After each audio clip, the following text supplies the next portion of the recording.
এক এক লাথি ফেরেস্তার কেমন লাগতেছে, জাহান্নামের এক এক আগুন কেমন লাগতেছে। খোদার কসম, এটা কোরআন শরীফের আয়াত।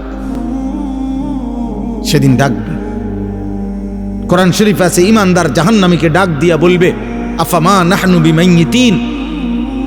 আর কোনদিন মানুষ অনেক সময় লজ্জিত হইলেও অনেক সময় কয়, আচ্ছা দেখমু বেড়া মাতবরি করস, কয়দিন এরম বিপদ তোরও হইতারে। হ্যাঁ, না আমি একটা ফেসে পড়ছি দেখি একবারে হাসরে। তো আল্লাহ তাআলা বলেন, ইমানদার জান্নাতি বান্দা সেদিন বেঈমানের দুঃখ কষ্ট যন্ত্রণা লজ্জা অপমান আরো বাড়ায় দিবে এই কথা বইলা যে দোস্ত আর কোনোদিন তোরও মৃত্যু হবে না, আমারও মৃত্যু হবে না, আমার সুখও আর শেষ হবে না, তোর কষ্ট আর কোনোদিন শেষ হবে না।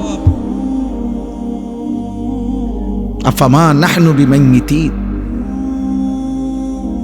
আল্লাহ তাআলা বলছেন, ফাত্তালা ফারাআহু ফি সাওয়াইল জাহিম।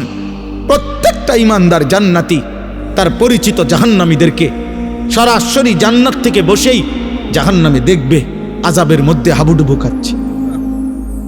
কোন মানুষের জন্য এটা বড় অপমান যে ফিডা খাইলে খাইছি আর কি, তে দেখ কেলাই লোকা। আয় হায় হায় হায়, তে তো আমার পরিচিত, তে তো এলাকাত গিয়া কইয়া দিব, তে তো বলে ফেলবে। এটারও মানুষের লজ্জা বাড়ায় দেয়, কষ্ট বাড়ায় দেয়, যন্ত্রণা বাড়ায় দেয়।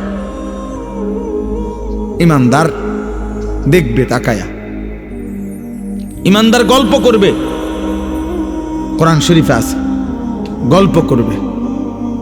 ইমানদার একজন আরেকজনকে শোনাবে, ওয়া আকবালা বা'দুহুম আলা বা'দিন ইয়াতাসাআলুন।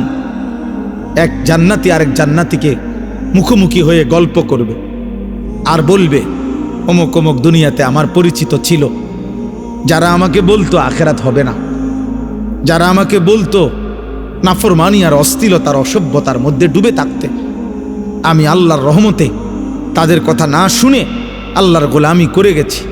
আল্লাহ বলবেন, হাল আনতুম মুত্তালিউন, তোমার সেই নাফরমান বন্ধু তাদেরকে দেখবা। ফাত্তালা ফারাআহু ফি সাওয়াইল জাহিম। আল্লাহ বলে সেদিন ইমানদার জান্নাতি বান্দাকে আল্লাহ তাআলা ওই জাহান্নামী নাফরমান পরিচিতদেরকে দেখাবে যে দেখো তাদের পরিণতি কি হয়েছে। তোমার এলাকার মদখোরের কি অবস্থা খবর লাও, দেখো দেখো, তুমি দেখো তোমার এলাকার নেশাখোরের অবস্থা কি, দেখো তোমার এলাকার ওই চরিত্রহীন লম্পট যুবকের হালাত দেখো, যে মনে করছে চুলের। আমাদের কিছু ছেলে দেখবেন শুধু এই